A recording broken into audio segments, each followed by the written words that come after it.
Hello and welcome back to the Paranormal Podcast. I'm Dan Pasella, co-founder, lead investigator for Orange County, New York Paranormal, and welcome back to the show or welcome to the show.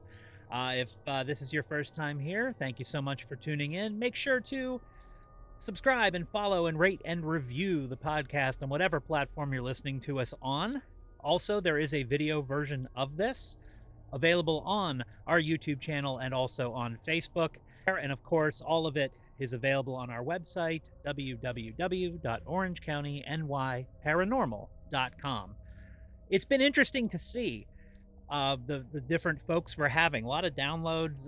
Thank you so much. It's been great to see the podcast expand even after Halloween, because once that, as we talked about in the last episode, once that spooky season ends, we sometimes can fall off a cliff in terms of interest in the paranormal, and that doesn't appear to be happening here. So that's awesome. I love looking at all the new listeners. Last week, we had more downloads from the state of California than any other location. So to all the folks out in California that are new listeners, welcome.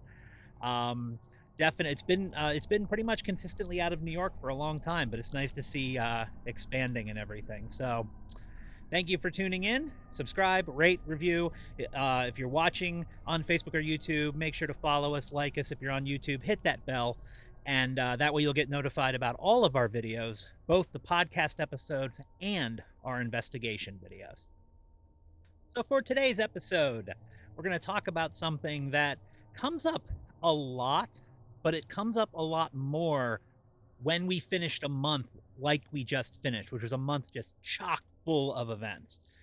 And it comes up not in a way that I think people ask in questions and that it comes up. I think it just comes up organically. I don't think it's actually meant to be a question or something that gets confused. But there's a terminology thing that happens mostly at events. But I see it all over the place. It happens in media, it happens in publications, it happens on television shows, it happens everywhere. And for our situation, because I'll use us as the example, we call ourselves paranormal investigators. And I actually correct people who call us ghost hunters. It's not that either group should be offended to be called one or the other, but it drives me crazy when we're called ghost hunters, because that's just simply not what we are or what we do.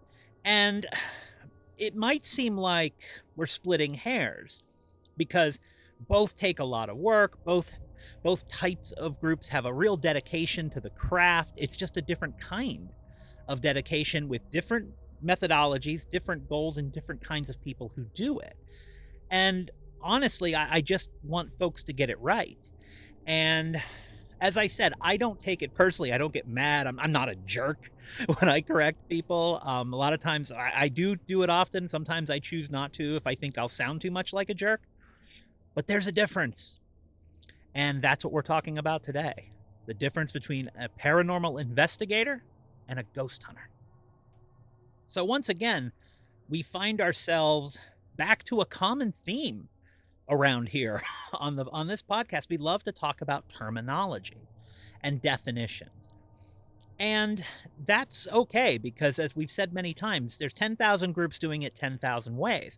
And to be honest, even folks in the field have trouble defining the difference between the two, even when they do this as often as we do.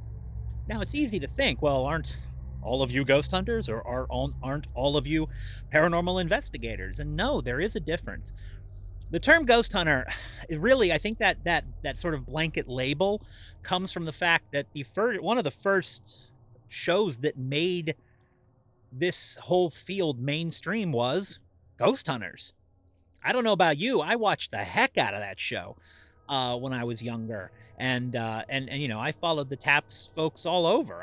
They were great, but they were really, they sort of birthed a lot of these other shows that have followed that have been tremendously successful. But I think because of that was the show that got a lot of people into it, or was people's first introduction to the paranormal field, I think that they called everybody ghost hunters, and that blanket term sort of got attached to all of us. Every group gets called that at one point or another. And again, as I said before, it's not an insult to be one and be called the other. It's just a differentiation.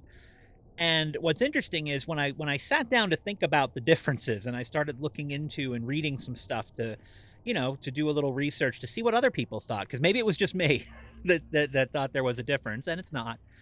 Um, it's fascinating because the my definitions of it, the way we look at it, that I'm going to set forth, it's an interesting thing because I've met groups that call themselves ghost hunters, but in practice work like paranormal investigators. And I've met paranormal investigators that in practice work like ghost hunters. So again, even those of us who do this all the time sometimes have trouble defining what we are. For me, the difference between paranormal investigator and ghost hunter is akin to the difference between a nature photographer and a hunter. To look and see what a ghost hunter is, I guess we have to consider what a ghost hunt is. And research is a big part of the paranormal, no matter what you're doing. I did a whole episode that talked about research and how we prepare and what we do for an investigation.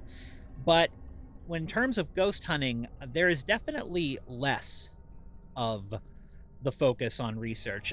The main focus of a ghost hunt seems to be the experience of the actual in the place, in the location, experiencing the emotions that go along with being in a dark, spooky place, that people believe to be haunted. While there is some research that is done, it is not generally as thorough. Now, and there have been amazing ideas, amazing, things that have come from these ghost hunts. There's been great evidence, but a lot of that evidence comes from experiences over actual concrete photos, videos, or EVPs. And while there are very many cases of solid paranormal evidence coming from ghost hunts, it goes back to that experience. It goes back to being in that group of people. Ghost hunters looking for evidence. They're looking for not evidence of necessarily who the spirit was, but that the spirit is there or that the spirit exists in the location. They want a photo, they want a video, they want that EVP. It's about the evidence of the spirit's presence more than the reason for the spirit's presence or the reason why the location might have spirits in the first place.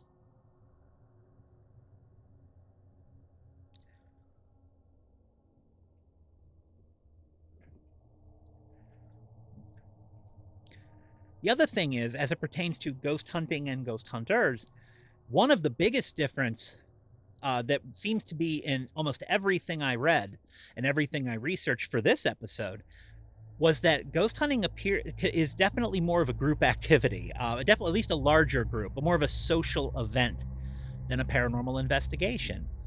And businesses have been all over. Look, we just did a month of them.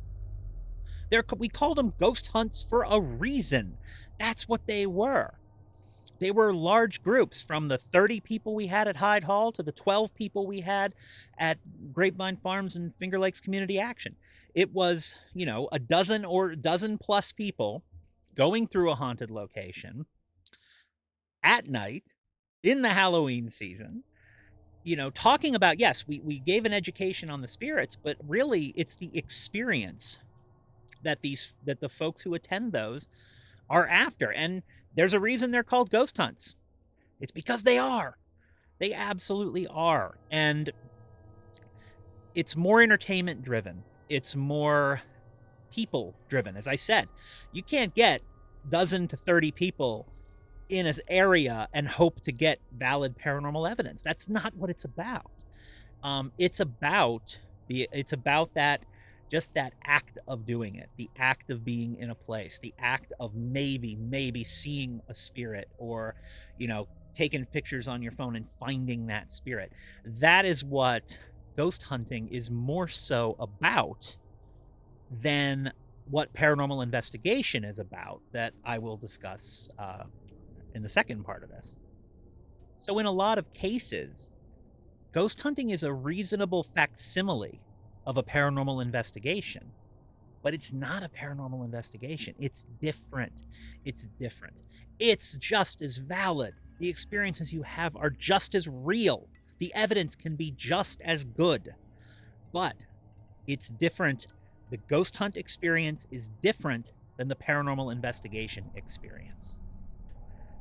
So if ghost hunting is about the experience, where does it differ from paranormal investigation? Because you have the experience in that as well. If you think about an Indiana Jones and Raiders of the Lost Ark, for example, it's interesting. Ghost hunting is kind of the last 75% of that movie. The first 25% of that movie is more or less what paranormal investigation is: classroom, library, research. And we spend a lot of time learning about the history of a location. We spend a lot of time looking up people. What names could we get? What is legend? What is myth? What is fact? Maybe we'll do an episode about that one day, because that's something you have to be able to discern too. We visit the graves of people that we're trying to go and talk to. We interview witnesses, we interview owners, we interview staff if it's a business. It's not about the actual evidence. It's not about the photo. It's not about the EVP. The focus of a paranormal investigation is about the spirit, the location, but mostly the story behind the spirit and the investigation. And the place that story begins is on the internet, doing research, reading old newspapers, going to libraries, going to cemeteries, looking at the Hall of Records, looking at immigration records, looking at military records, studying what you're going to pursue. It's not about the trophy of the evidence. It's about the trophy of a paranormal investigation is an interaction, a feeling like you've connected to a spirit. You know, I'm not after just a picture of David Hiltz or Michael or Dennis or any other of the hundreds of spirits we've met.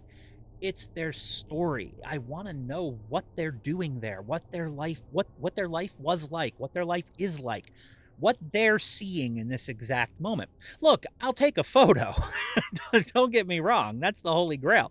You want to walk up to the video camera and wave as a full body apparition. I'm not going to complain. But that's not the goal.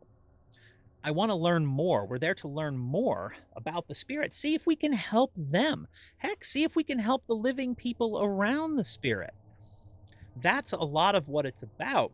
And because that's the focus of paranormal investigation, it's the answer to the other question we get all the time, which is, why do you keep going back to locations? Well, we want to go back because we want to learn more.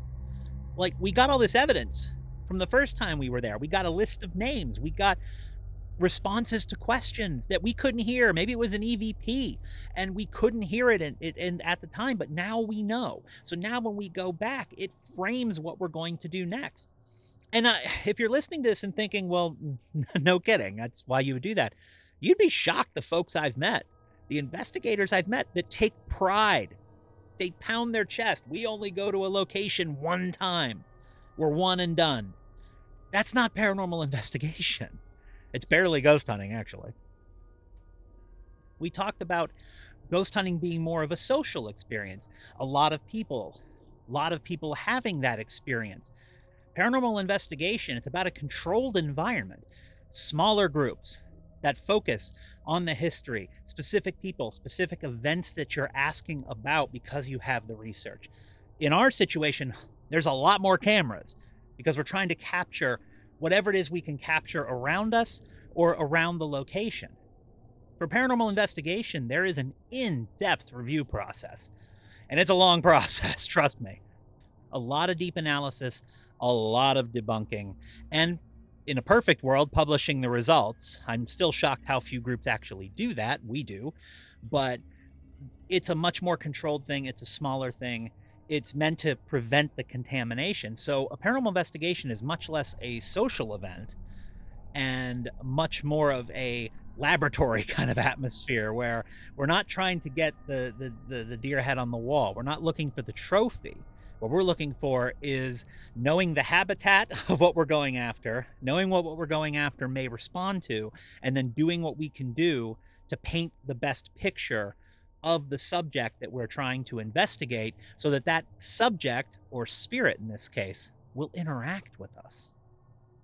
This topic really came to mind during one of our events up in Lyons, New York, where we were raising money for Finger Lakes Community Action, and we raised a good amount of money, and that was so awesome. I think to everybody who attended and who helped with that.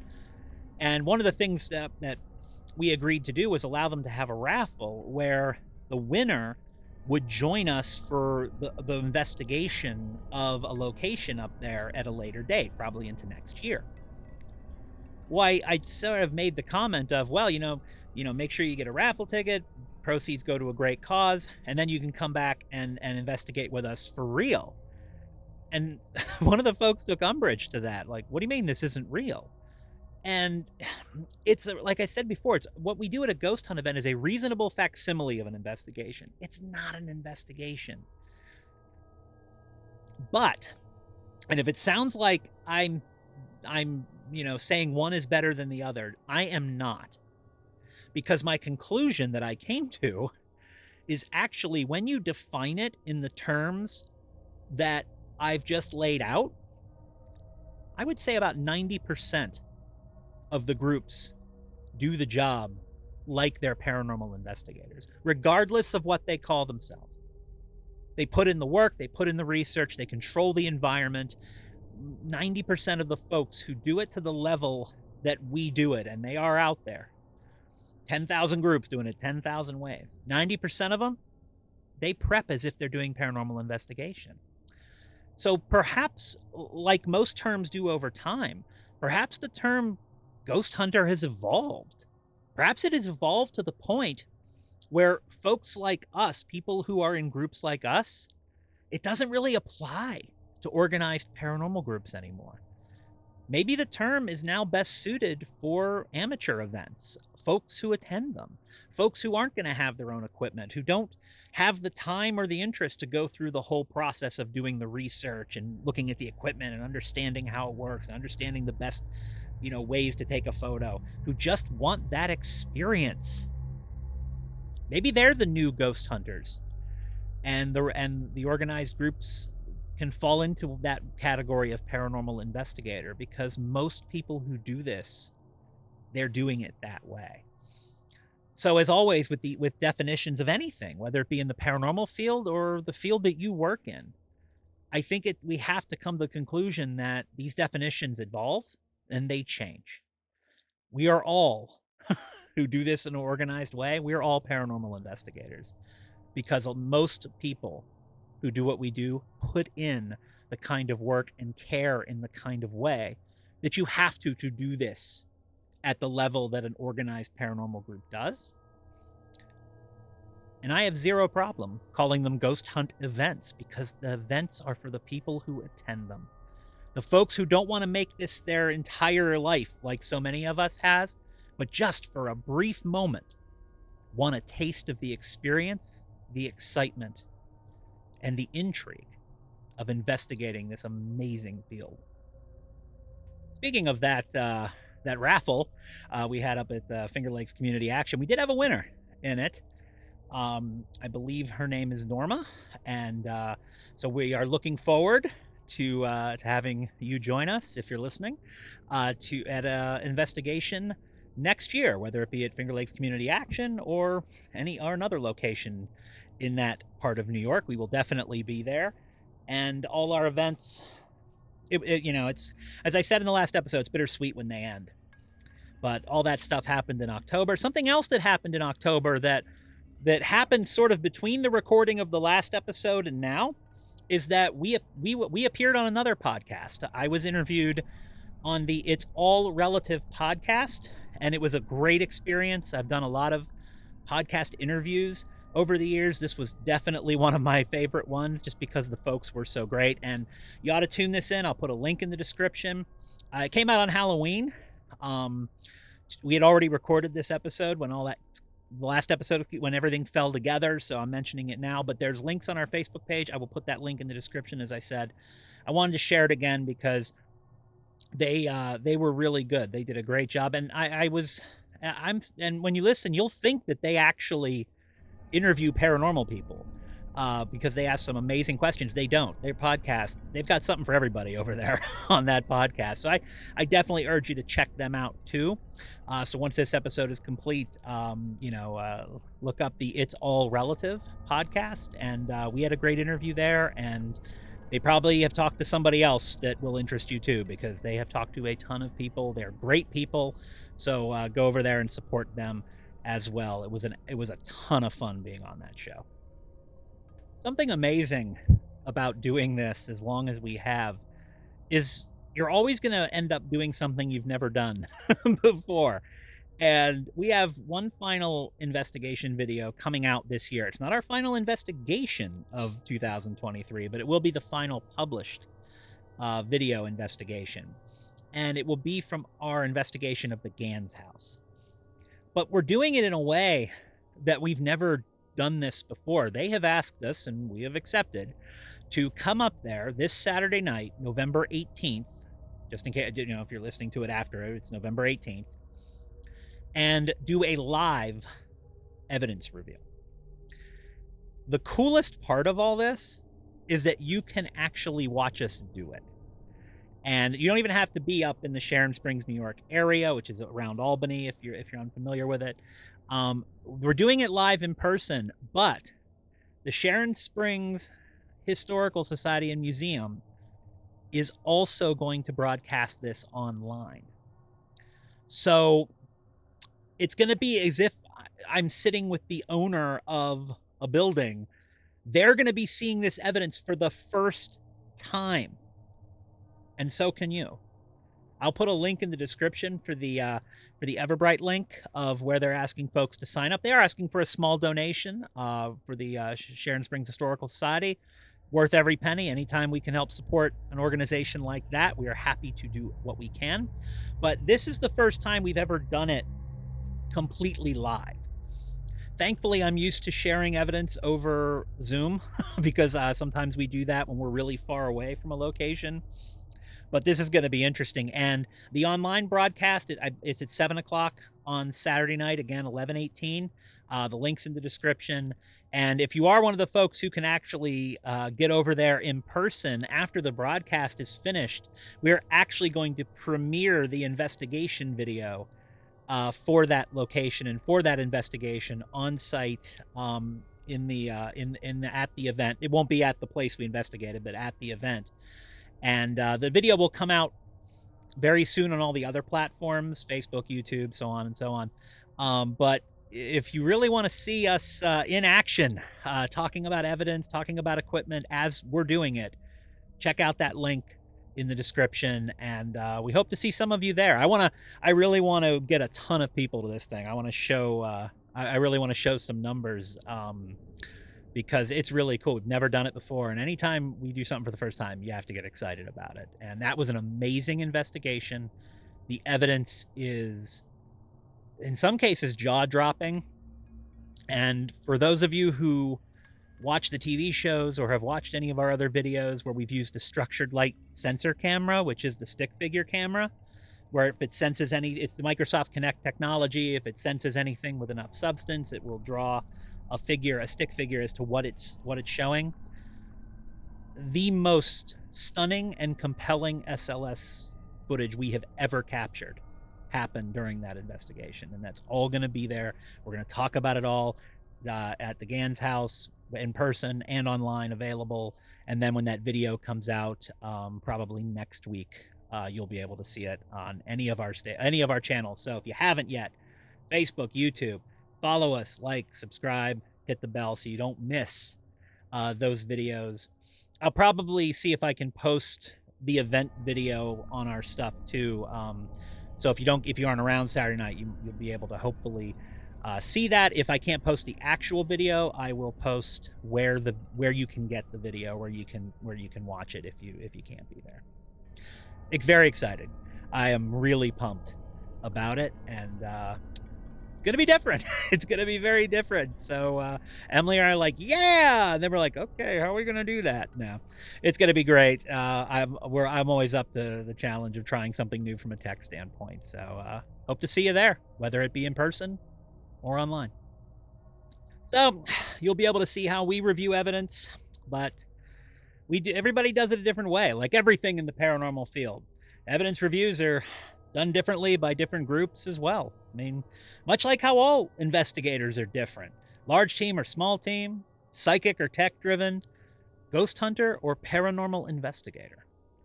No matter how you investigate, remember that to each their own. These differences are not only good for this and any other field, they're normal. Thank you very much for tuning in, and we'll see you next time on the Paranormal Podcast. And I hope you and your families have a great Thanksgiving holiday. Take care.